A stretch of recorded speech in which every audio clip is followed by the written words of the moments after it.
All right, let's dive into one of the biggest, most important shifts in modern Java. Seriously, if you're a Java developer, you absolutely have to know this stuff. I mean, just let that sink in for a second. We're not talking about some minor update here. This was a massive turning point. It completely changed the game for writing clean, efficient, and honestly, just better Java code. So I have to ask you, and be honest, are you still writing code from the past? It's a tough question, I know, but it's a really important one.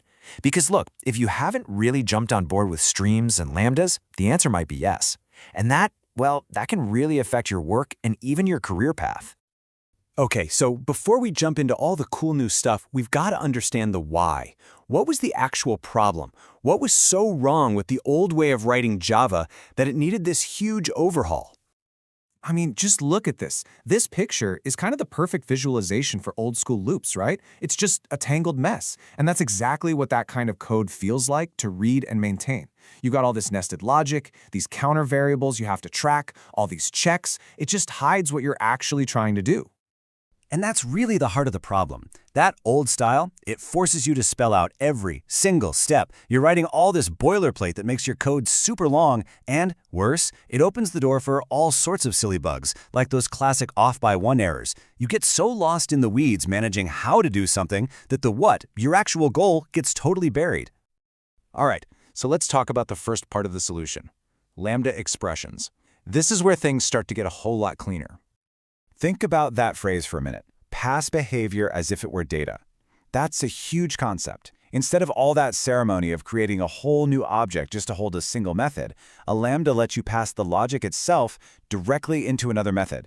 It's an incredibly powerful way to just slash all that unnecessary code. And wow, this comparison just says it all, doesn't it? On the left, you've got that clunky, multi-line anonymous inner class, classic old-school verbose Java. And on the right, it's the exact same logic, but it's just one clean, elegant line with that little arrow. It's not just that it's shorter, it's that you can instantly see what it's trying to do. The intent is crystal clear. So lambdas are awesome on their own, for sure, but where they really become a superpower is when you combine them with the Streams API. This is the big mindset shift. We stop telling the computer how to do every little thing and start just telling it what we want.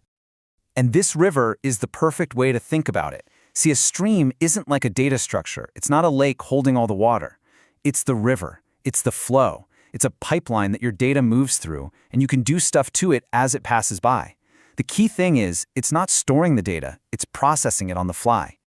And basically, every stream has this three-part journey. First, you need a source. Where's the data coming from? Usually it's something like a list.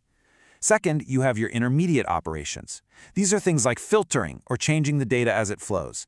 And finally, you have a terminal operation. That's the thing at the end that actually kicks everything off and gives you a final result. Okay, listen up, because if you only remember one thing from this whole thing, make it this quote. This is it. This is the core idea. Streams describe what you want. Loops describe how to do it. With a stream, you're just saying, hey, get me the emails of all the active users. With a loop, you're building the entire factory yourself. Okay, make an empty list. Now start a loop. For each user, check if they're active. If they are, get their email. Add that email to my new list. See the difference? It's huge. And here it is, side by side. On the left, you've got the for loop with all its moving parts, the initialization, the condition, the increment, the if statement inside. You have to read every line to figure out what's happening. But on the right, look how clean that is. Filter, map, collect. It reads like a sentence. The data just flows through that pipeline and you get your result. The readability is just worlds apart. So let's just quickly break down the big wins here. Readability? Yeah, streams win, hands down. They just say what they're doing. Lines of code? Way fewer, a lot less boilerplate. But this last one, parallelism, this is a game changer. You want to use all those cores in your processor to speed things up? With streams, it can be as simple as changing one word to .parallel stream. That is insanely powerful compared to writing all that threading code by hand. And these are pretty much your main tools in the toolbox. You've got filter, which is for, filtering stuff out. Map is for changing each element into something else. Collect is for gathering everything up into a new list at the end.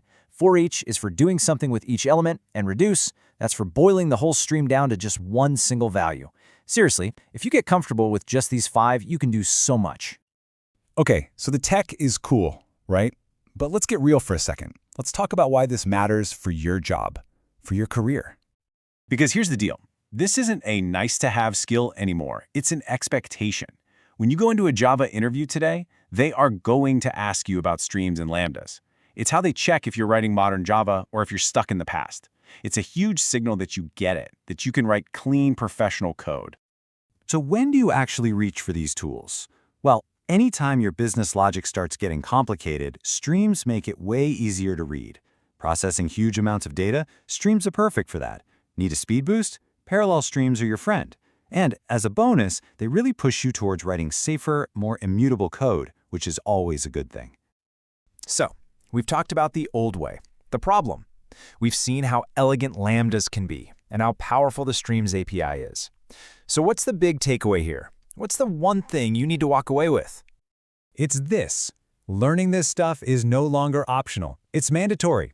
Java has moved on, and you have to move with it. Getting good at streams and lambdas isn't just about memorizing some new syntax. It's about fundamentally changing how you think about and solve problems in your code.